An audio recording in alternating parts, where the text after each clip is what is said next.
si le diable réussit à me mettre d'accord avec lui. J'aurai tout ce qu'il veut que j'ai. Mais si je suis d'accord avec Dieu, j'aurai ce que Dieu veut que j'ai. Restez avec nous dans Jouissez de votre vie.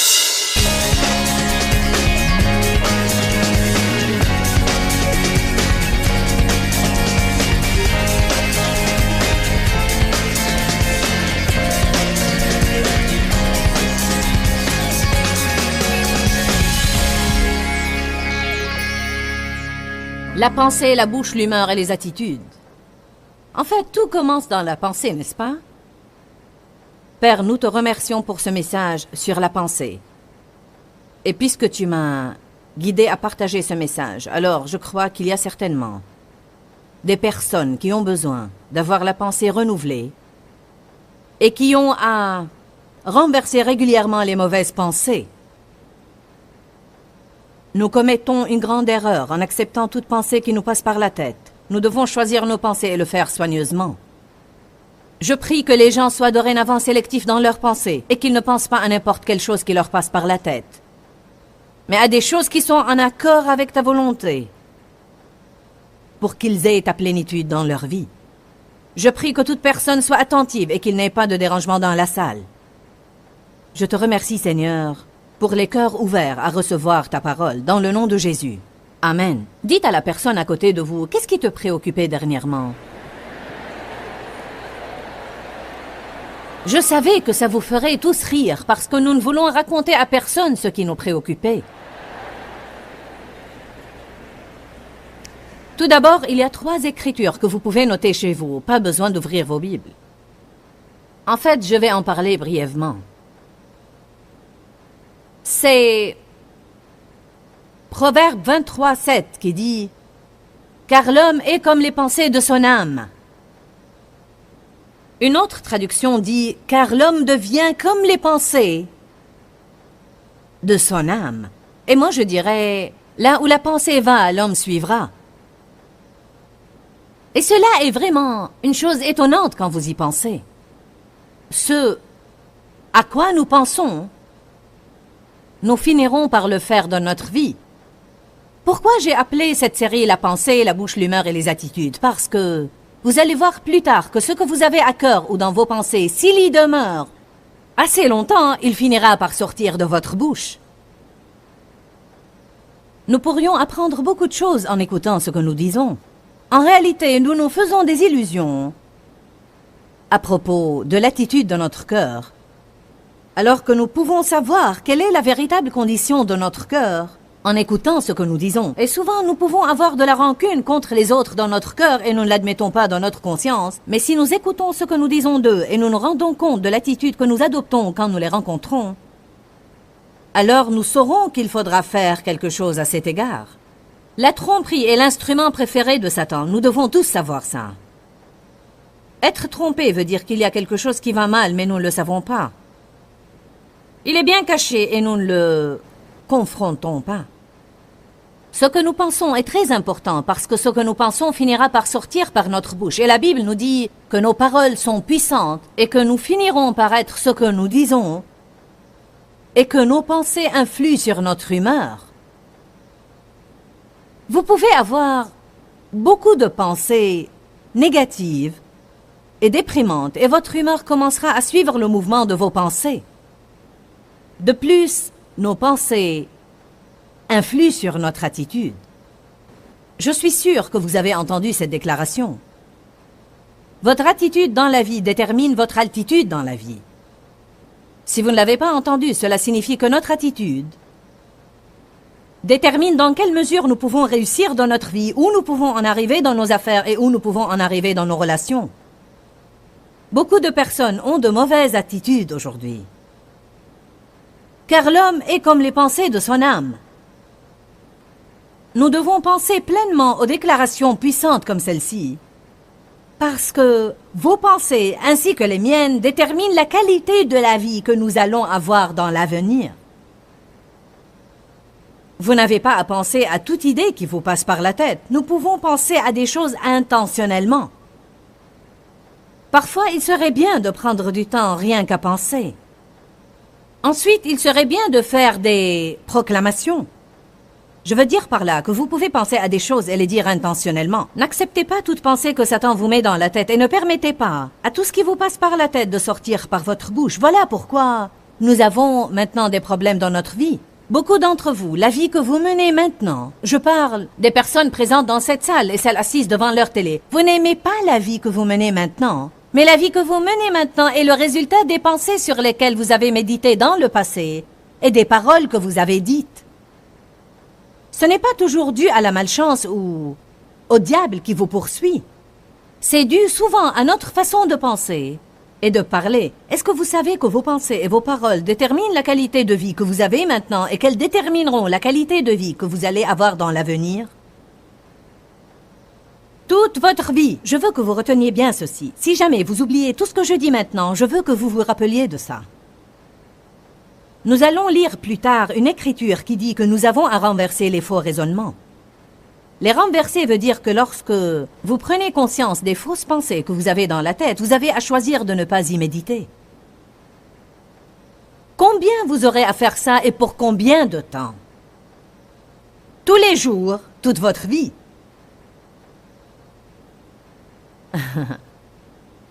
Pour une raison, j'ai senti dans mon cœur qu'il était important de vous faire passer cette idée. Je crois que parfois nous devons nous rendre compte, j'aurai à faire ça pour toujours. Parce que parfois nous nous lassons vraiment de faire les choses. Et nous abandonnons car nous croyons que ça ne marche pas. Cette écriture ne signifie pas que si nous renversons les faux raisonnements quelquefois, ils ne reviendront jamais et nous n'aurons plus à les renverser. Mais elle signifie que tous les jours, toute votre vie, vous avez à exercer votre autorité sur les faux raisonnements et vous avez à les renverser. Je vais dire ça plusieurs fois ce soir parce que je veux que vous sachiez que vous avez à le faire tous les jours. Tous les jours. Tous les jours. Tous les jours. Je prêche la parole depuis près de 28 ans maintenant. Et tous les jours, j'ai une mauvaise pensée que je suis la seule à pouvoir confronter. Vous êtes les seuls à pouvoir vous occuper de vos pensées. Ce n'est pas quelque chose que Dieu va faire pour vous, ce n'est pas quelque chose que quelqu'un d'autre pourrait faire pour vous. Vous êtes les seuls à pouvoir prendre des mesures concernant vos pensées. Il n'y a aucune personne dans cette salle qui n'a pas à décider de ne pas penser d'une certaine façon et de penser autrement tous les jours. Je ne veux pas que vous pensiez qu'il y a quelque chose qui ne va pas en vous, juste parce que vous semblez avoir une attaque continue dans vos pensées. La pensée est le champ de bataille. C'est là où nous gagnons ou nous perdons nos batailles contre Satan. Nous avons un ennemi. Jean 10:10 dit que le voleur, le diable, vient seulement pour dérober, égorger et détruire. Mais Jésus a dit, je suis venu afin que vous ayez la vie, que vous en jouissiez, et qu'elle soit en abondance, jusqu'à débordement. Le domaine dans lequel Satan nous attaque, ce n'est pas le seul domaine, mais un des principaux domaines dans lesquels Satan nous attaque sans arrêt est nos pensées. Nous passons par des saisons où les attaques dans nos pensées semblent être plus fortes que dans d'autres saisons. Il y aura des périodes et des moments où vos pensées seront attaquées concernant une certaine relation. Ça fait 36 ans que Dave et moi sommes mariés, mais il y a des fois où le diable lance une attaque dans mes pensées concernant certaines choses que Dave fait qui pourraient m'irriter parfois et ne pas m'embêter d'autres fois. Il se peut qu'un an passe sans que cette chose m'embête et je dis, eh bien, béni soit Dieu, Dave est comme ça. Vous savez, alléluia. Et tout d'un coup, c'est comme, je ne peux plus supporter ça. Combien d'entre vous savent ce que je veux dire? Amen? Voici un exemple. Dave aime beaucoup mastiquer. Et il n'en est pas de même pour moi, mais Dave a toujours une mastique dans la bouche. Ça fait 36 ans que Dave fait ça, et je n'ai jamais entendu le bruit de sa mastique. Mais laissez-moi vous dire que ça fait un an que ce bruit me tape sur les nerfs. Quand nous sommes en voiture, nous avons une maison au bord d'un lac et durant nos allées et nos venues, je fais des études et j'écris mes livres. Nous effectuons un trajet de 2h45 et tout le temps j'entendais... Et c'est comme... Seigneur, s'il ne va pas arrêter de mastiquer bruyamment, je... Vous savez, il a ajouté une nouvelle version durant ce dernier voyage. Il a commencé à faire des bulles avec sa mastique. En fait, je veux dire, je suis honnête avec vous. Et vraiment, j'ai prié à propos de cette mastique. Et je lui ai parlé de ça. J'ai même pensé, peut-être que s'il va chez le dentiste, ce dernier lui dirait d'arrêter de mastiquer. Vous savez, ça fait 36 ans que nous sommes mariés et durant les premières 35 années, la mastique ne m'a jamais dérangée. Alors, c'est ce genre de choses qui souvent sont un instrument dans les mains de l'ennemi qui essaye de trouver un moyen de nous embêter, de nous déranger et de causer des problèmes dans les relations. Est-ce que c'est clair pour vous? Êtes-vous d'accord avec moi? Ne prends pas une mastique maintenant, s'il te plaît. C'est bien que Dave me trouve drôle, n'est-ce pas? Alors, nous allons être exposés à des attaques contre nos pensées. C'est un simple exemple, mais ça pourrait être autre chose comme... Tu ne remets pas tout en ordre derrière toi, ou tu regardes beaucoup de sport, ou tu dépenses beaucoup d'argent, ou tu parles beaucoup, ou tu ne parles pas assez. Le diable essaye toujours de nous signaler les défauts des personnes avec qui nous sommes en relation. Pourquoi? Parce qu'il aime les dissensions. Il ne veut pas que nous ayons l'unité, il ne veut pas que nous soyons en harmonie, il ne veut pas que nous ayons la paix. Il veut toujours que nous trouvions un défaut quelconque qui nous énerve chez les autres pour qu'on ne s'entende pas avec eux. Je veux un grand amen. Alors, surveillons nos pensées. Nous devons faire attention à ce qui nous préoccupe et savoir que Satan ne va pas nous aider dans nos relations. Là où la pensée va, l'homme suivra. Nos pensées déterminent non seulement notre avenir, mais elles déterminent aussi le niveau de notre joie et de notre paix. En réalité, si vous n'êtes pas heureux et vous êtes souvent déprimé, peut-être que vous devriez prendre le temps d'examiner vos pensées. Pour être honnête avec vous, je crois que ce sont les pensées négatives qui causent la dépression. Sauf si c'était une dépression médicale, une maladie physique due à des troubles hormonaux ou autres, et vous n'y pouvez rien. Mais à part ça, toute autre dépression résulte primordialement des pensées négatives. Votre humeur ne changera pas, à moins que vos pensées changent. Amen? Ésaïe 26, 3, notez ça chez vous. À celui qui est ferme dans ses dispositions, j'assure une paix parfaite.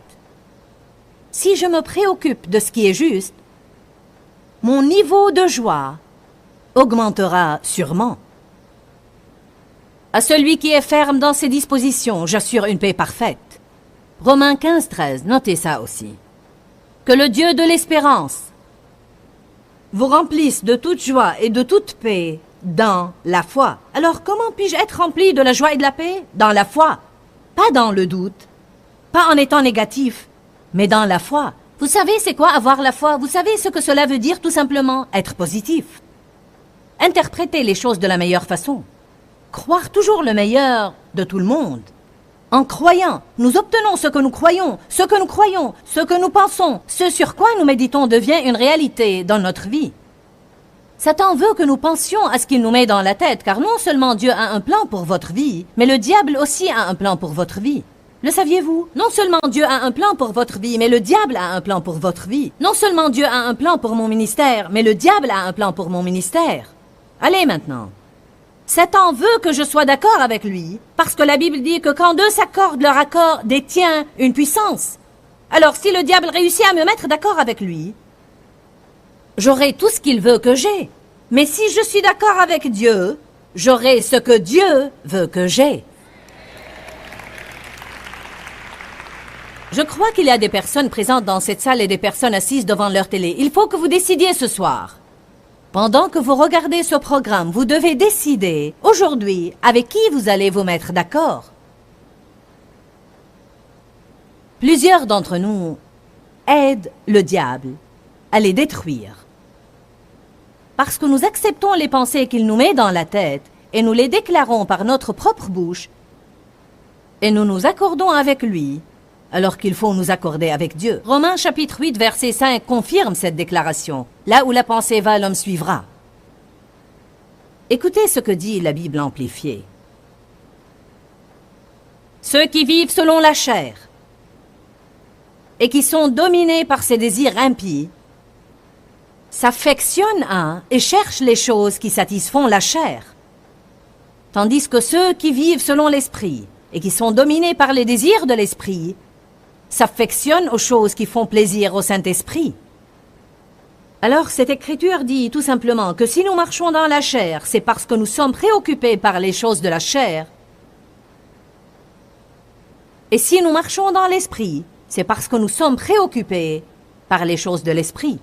Savez-vous que je ne vais pas avoir une grande dispute avec mon mari sans avoir médité au préalable sur toutes les choses qui m'embêtent en lui? Amen. Il n'y a pas beaucoup de choses qui m'irritent en Dave, mais je me sers de ma vie comme exemple. Vous n'allez pas avoir votre travail en horreur à moins que vous ayez médité sur ce que vous n'aimez pas dans votre travail. Alors si je marche dans la chair, c'est parce que je suis préoccupé par les choses de la chair. Et si je marche dans l'esprit, c'est parce que je suis préoccupé par les choses de l'esprit. Faisons un sondage. Combien d'entre vous ont des problèmes avec leurs pensées? Donc vous êtes dans le bon endroit pour entendre le bon message. Alléluia. Beaucoup pensent qu'ils sont des vauriens. Vous pensez que vous êtes sans valeur. Vous croyez que vous commettez trop d'erreurs pour que Dieu veuille vraiment coopérer avec vous ou jamais se servir de vous. Vous devez apprendre la parole de Dieu et vous devez faire la guerre à ces mauvaises pensées. Quand le diable essaye de vous dire que vous n'avez aucun avenir et que vous avez commis beaucoup d'erreurs, vous devez lui dire « Dieu est un Dieu de restauration et non seulement j'ai un avenir, mais j'ai un avenir prometteur.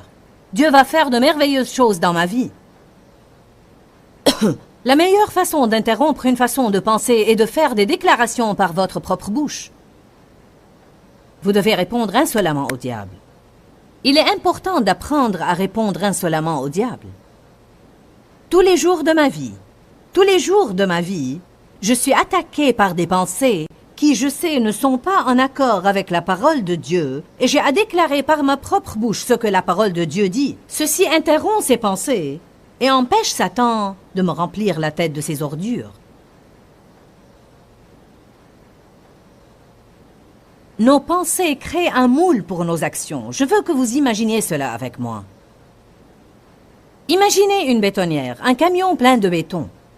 Vous connaissez tous les camions de béton. La partie arrière de ces camions est pivotante et elle est toujours en rotation pour empêcher le béton de se solidifier, alors elle le garde toujours en mouvement. Alors imaginez un camion plein de béton. Ce béton va prendre finalement la forme du moule dans lequel il sera versé. Ce camion pourrait être utile à quelqu'un qui a besoin de faire une allée dans son jardin.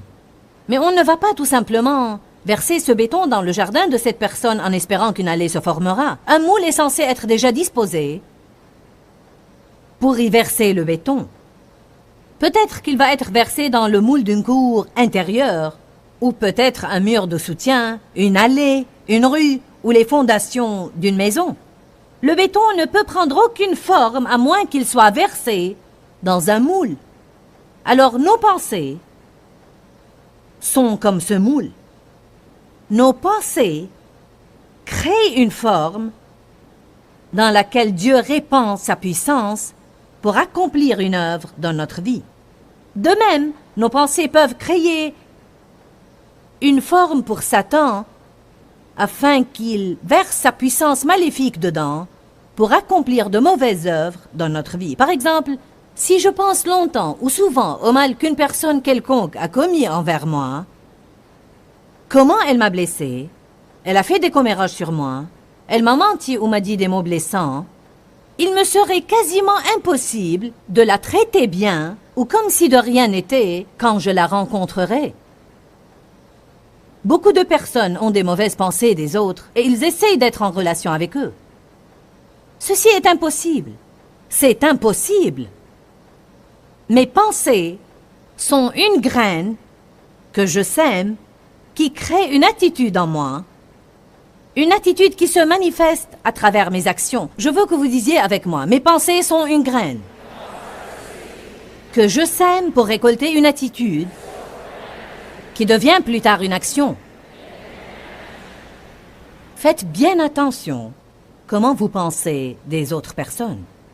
Il vous serait impossible, je vais répéter ça, il vous serait impossible de traiter les gens autour de vous avec bonté, amour et gentillesse si vous avez envers eux des pensées négatives et des pensées méchantes.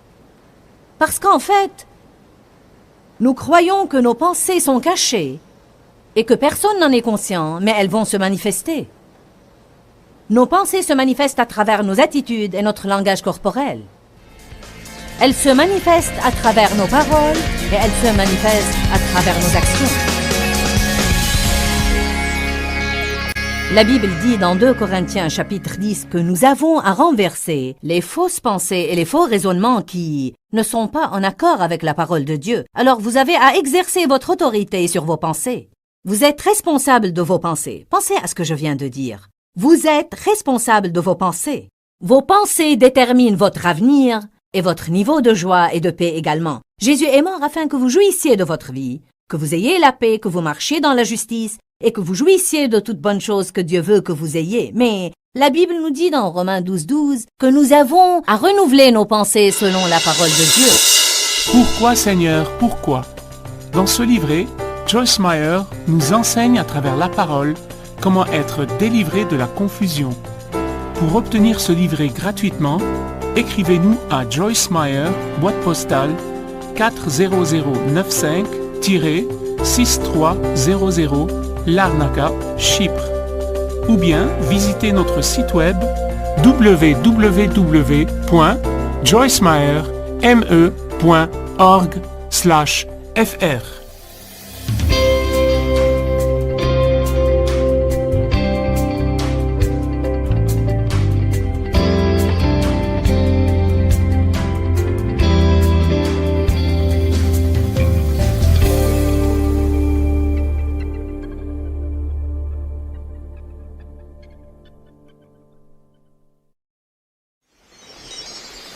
Ne vous conformez pas au monde, mais soyez transformés ou complètement changés en apprenant à penser d'une façon totalement différente. Restez avec nous dans Jouissez de votre vie.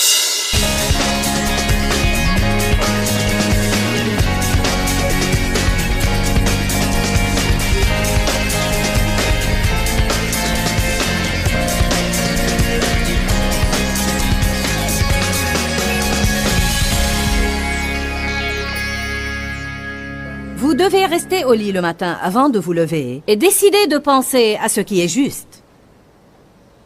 Je vais parler de ça dans quelques minutes parce que je crois vraiment que Satan tente d'accéder à nos pensées avant que nous soyons bien réveillés. Nous pouvons, pour ainsi dire, mal commencer notre journée et nous lever du pied gauche. Vous devez examiner vos pensées et vous devez choisir vos pensées soigneusement. Les pensées déterminent le résultat de notre vie. J'ai écrit sur mes notes, « Wow! Quelle déclaration! Il faut méditer dessus. » Les pensées déterminent le résultat de notre vie. Vous dites, « Joyce, tu as poussé ça trop loin. » Le croyez-vous? Allez à Romains chapitre 12.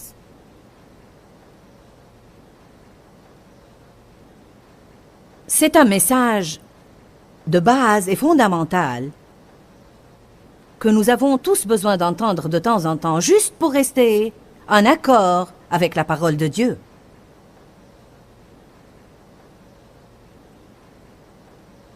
Romains 12, verset 2. « Ne vous conformez pas au monde présent et ne vous adaptez pas à ses coutumes extérieures et superficielles, mais soyez transformés par le renouvellement de votre jugement et de votre pensée, pour pouvoir discerner quelle est la volonté de Dieu, ce qui est bon, ce qui lui plaît, ce qui est parfait et agréable à ses yeux. » Donc, je vais simplifier ça. Il dit, Dieu veut que vous jouissiez de votre vie. Dieu a un bon plan pour votre vie. Ne vous conformez pas au monde, mais soyez transformés ou complètement changés en apprenant à penser d'une façon totalement différente. Et que vous le sachiez ou non, ceci joue un grand rôle dans le fait d'être un chrétien victorieux. Vous n'allez pas être un chrétien victorieux en allant à l'église. Peu importe combien de traductions de la Bible vous avez, vous pouvez avoir toutes les cassettes de mes sermons. Vous pouvez aller à tous les offices à l'église. Vous pouvez aller à tous les séminaires tenus dans la ville. Mais vous ne remporterez jamais la victoire dans votre vie si vous ne changez pas votre façon de penser.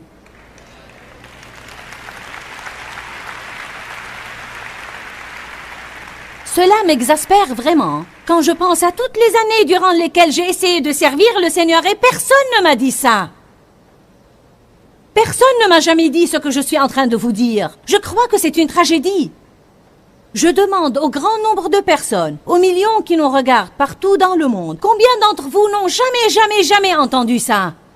Que Dieu a un bon plan pour votre vie et que le fait de répondre à l'appel et de recevoir Christ comme votre propre sauveur n'est pas la fin, mais c'est le début d'une nouvelle vie. Il y a plein de choses à faire après ça.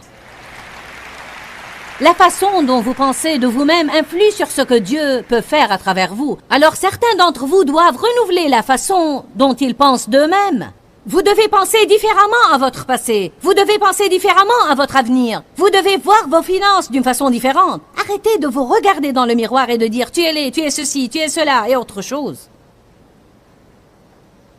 N'ayez pas des pensées de raté. Ne vous dites pas « je ne peux pas ». Mais dites plutôt « je peux tout faire ». Si Dieu m'appelle à faire ceci, alors je peux le faire. Si vous pensez de cette façon, c'est ce qui va sortir de votre bouche. Vous n'allez pas dire « je ne peux pas faire ça, c'est très difficile, c'est trop ». Vous vous retrouverez en train de dire « je peux faire tout ce que j'ai besoin de faire ». Je sais que je ne peux pas le faire par moi-même, mais si Dieu m'appelle à le faire, alors je suis capable de le faire. Ne dites pas à quelqu'un « je ne pourrai jamais m'entendre avec toi ». Mais regardez-le et dites « je vais apprendre à m'entendre avec toi ».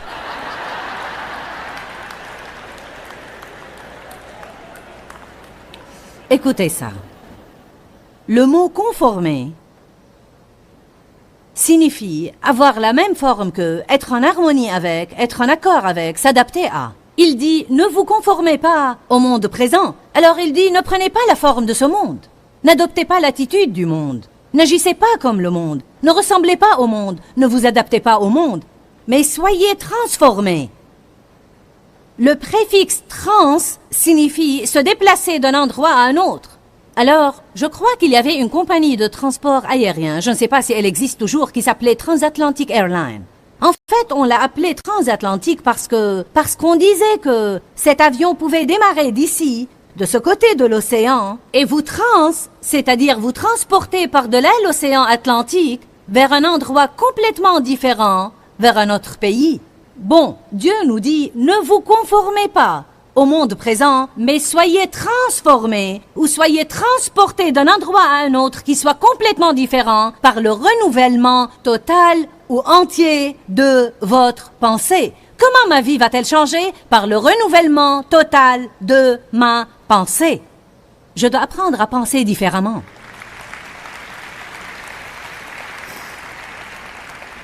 Le mot « transformer », j'aime ça, signifie prendre une forme totalement différente, changer totalement l'apparence de ou se convertir. J'aime ça parce que nous disons que tel et tel nombre de personnes s'est converti ce soir.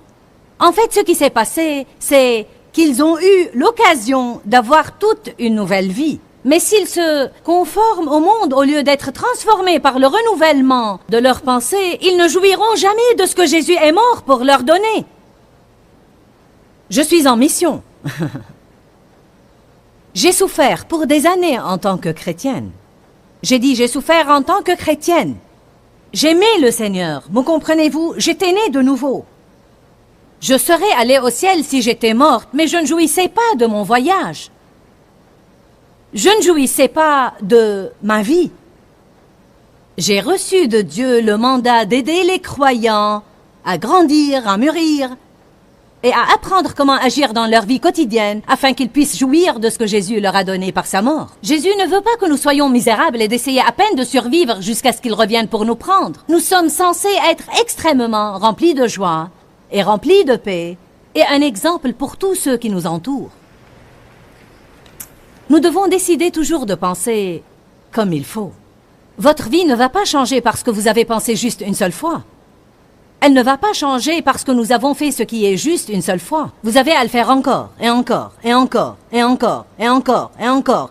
Et quand vous en avez assez de le faire, et vous croyez que vous n'en pouvez plus, vous le faites encore, et encore, et encore, et encore, et encore. Et quand le diable vous dit que ça ne marche pas, vous le faites encore, et encore. Et quand les gens vous disent que ça ne marche pas, vous le faites encore, et encore, et encore. Et si vous êtes de ceux qui refusent d'abandonner, alors je vous garantis à 100% que vous aurez votre percée et tout ce que ce livre dit que vous pouvez avoir dans votre vie. Amen. Je suis responsable de mes pensées. Vous aussi, vous êtes responsable de vos pensées. Je veux que nous prenions la responsabilité aujourd'hui. Eh bien, c'est le diable. C'est le diable. C'est le diable. Il se peut que le diable essaye d'intervenir dans notre vie. Mais Dieu dit, j'ai mis devant toi la vie et la mort. Choisis la vie. Choisis la vie afin que tu vives toi et ta postérité. Choisis la vie. Le mot vie n'entend pas seulement le fait de respirer, mais si vous faites des recherches, vous découvrirez qu'il signifie avoir la vie dont Dieu jouit. Oh, alléluia! Je me demande combien Dieu est heureux ce soir. Je me demande combien il est rempli de paix ou combien il est prospère. Je me demande combien il est content. J'ai mis devant toi la vie et la mort. Choisis la vie. Décide d'avoir le genre de vie dont Dieu jouit. Nous devons être responsables et nous devons rendre des comptes. Je vais vous parler du mot responsable parce que nous vivons aujourd'hui dans une société dans laquelle les gens ne veulent pas être responsables. Cela signifie qu'ils veulent faire de mauvais choix sans en subir les conséquences. Mais ça ne marche pas. J'aurai à répondre de mes pensées, tôt ou tard, d'une façon ou d'une autre, parce que le mot responsable signifie que je vais rendre des comptes. Il signifie aussi que je vais subir les conséquences dans ma vie à un moment donné.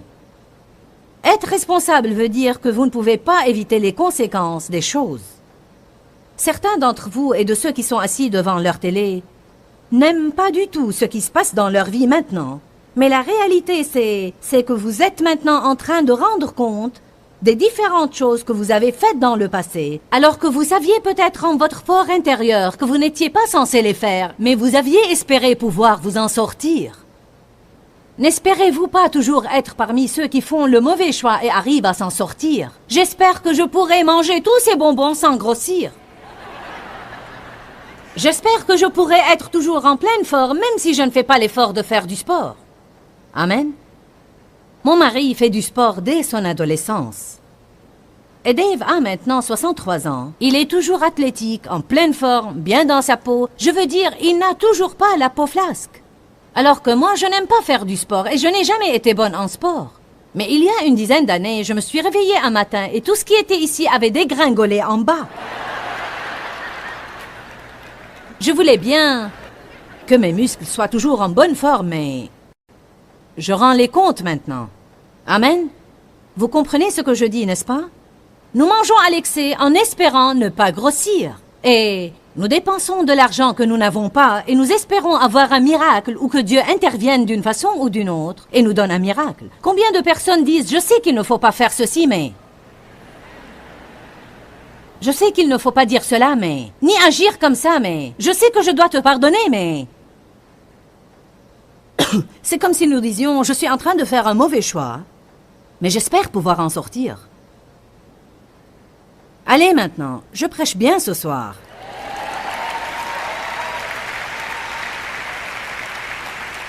Quand allons-nous jamais savoir que toute action est une graine que nous semons et que nous récolterons un jour le fruit de nos graines?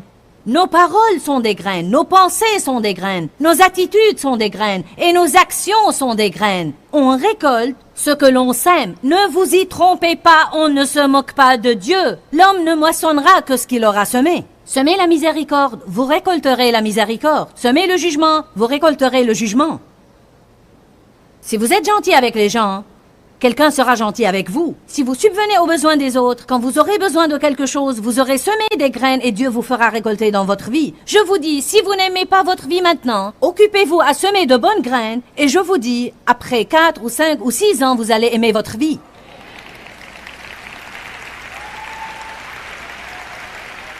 Savez-vous quel est l'autre problème? Certains d'entre vous m'ont certainement entendu dire ça et ils ont pensé, quoi? 4 ou 5 ans? N'as-tu pas un meilleur plan? Vous savez pourquoi? Parce que nous vivons dans une société qui est habituée aux choses immédiates. Mais le problème est que dans l'économie de Dieu, Nous n'obtenons pas tout immédiatement. Notre vie n'est pas devenue un désastre du jour au lendemain et elle ne va pas changer du jour au lendemain. Ce n'est pas parce que nous avons fait un seul mauvais choix que nous avons des ennuis. Et il ne suffit pas de faire un seul bon choix pour en sortir. Et si vous êtes prêt à consacrer votre vie, à apprendre ce qu'il faut faire et à le faire, vous aurez une vie merveilleuse. Mais ceci ne va pas se produire du jour au lendemain.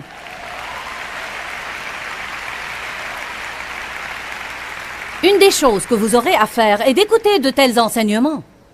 Il y a beaucoup de personnes à qui Dieu a dit de venir ici, mais elles ne l'ont pas fait à cause de quoi que ce soit. Elles n'ont pas voulu consacrer de l'énergie ou elles ont voulu regarder la télé. Et elles s'attendent à avoir une vie merveilleuse.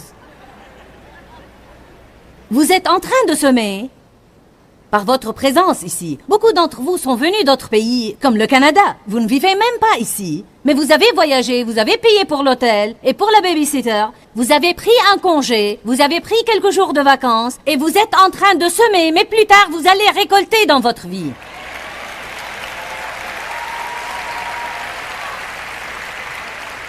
Nous devons arrêter de penser que nous devons obtenir tout gratuitement ou juste en espérant. Vous savez quoi, mes bien-aimés? Nous devons agir plutôt qu'espérer. Nous devons nous lever et faire ce qui est juste. Agir comme des vrais hommes de Dieu et arrêter de nous plaindre et de vouloir abandonner quand les choses ne se passent pas immédiatement. Alléluia. Allons à 2 Corinthiens 10. Je veux que vous voyiez ces écritures.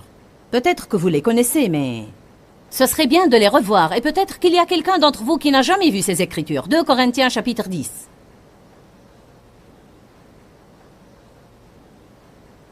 2 Corinthiens 10, 3 à 5. Si nous marchons et nous vivons selon la chair, nous ne combattons pas selon la chair en nous servant d'armes humaines, car les armes avec lesquelles nous combattons ne sont pas simplement humaines, elles ne sont pas charnelles, mais elles sont puissantes par la vertu de Dieu pour renverser des forteresses. Oui, nous renversons les arguments. Le diable va argumenter contre vous. Les théories, les raisonnements. Le diable veut que vous restiez assis à essayer de comprendre les choses. Pourquoi, Dieu, pourquoi? Quand, Seigneur, quand? Et si vous pensez à faire une bonne œuvre, le diable vous exposera toutes les raisons pour lesquelles vous ne devez pas la faire.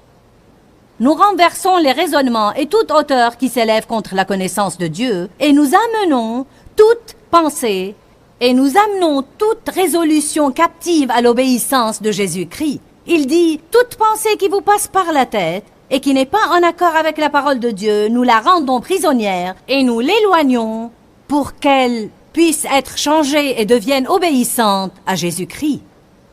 Si nous commençons à faire ça, je vais être honnête avec vous. Au début, dans les années 70, quand Dieu a commencé à m'apprendre ces choses au sujet de la pensée, je me sentais épuisée à la fin du jour à force d'avoir renversé des pensées. Parce que ma pensée était un gâchis. Je renversais une pensée et elle revenait. J'ai dit finalement au Seigneur, « Comment puis-je faire ça? Je ne comprends pas. Chaque fois que je renverse une mauvaise pensée, elle revient. Je la renverse et elle revient. Je la renverse et elle revient. Je ne savais pas ça. Mais le Seigneur m'a dit, c'est très simple, Joyce, pense à autre chose. Si nous pensons à une bonne chose, les mauvaises pensées ne pourront pas pénétrer dans notre pensée. C'est pourquoi il est très important de s'occuper à être une bénédiction aux autres, d'aller à de tels séminaires, d'écouter une bonne musique. Et si votre pensée est attaquée, mettez une cassette d'enseignement et écoutez-la. Si votre pensée est attaquée, mettez une bonne musique. Si votre pensée est attaquée, commencez à adorer Dieu, car vous aurez à combattre le bon combat de la foi. Nous ne pouvons pas rester là à espérer avoir de bonnes pensées. Les choses ne marchent pas comme ça. Je trouve que j'ai à me porter vers les bonnes choses de la vie. Écoutez, une pensée passive est très dangereuse. Une personne passive est quelqu'un qui veut que les bonnes choses se passent dans sa vie, mais il passe son temps à espérer seulement. Le mot passif signifie souffrir sans agir, sans résister et sans faire opposition, se soumettre aux agents extérieurs sans aucune résistance. Une personne qui a la pensée passive est une personne qui adopte toute pensée qui peut lui passer par la tête. Une personne passive est quelqu'un qui ne nettoie sa maison que quand il a envie de le faire, mais ce n'est jamais le cas. Une personne passive est quelqu'un qui ne se discipline pas dans le domaine des finances. Il ne résiste pas du tout. Il fait ce qu'il a envie de faire. La Bible dit « Résistez au diable et il s'enfuira de vous ». Vous devez persévérer. Vous devez passer outre certaines choses. Vous ne pouvez pas faire tout simplement ce que vous avez envie de faire et suivre le courant. Nous avons à combattre le bon combat de la foi. Nous courons dans un stade et nous avons à le faire quotidiennement, quotidiennement. Toute notre vie, nous aurons à renverser les mauvaises pensées, à choisir de bonnes pensées, à décider de pardonner et à accomplir notre tâche. La vie, c'est des choix.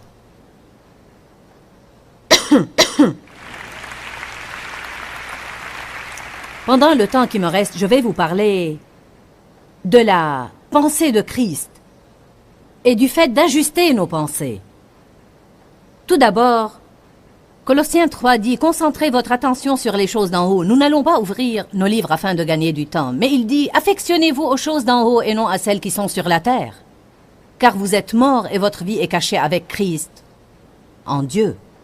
C'est quoi une façon de penser? Une façon de penser signifie se préparer d'avance à des mesures qu'on veut pouvoir prendre plus tard.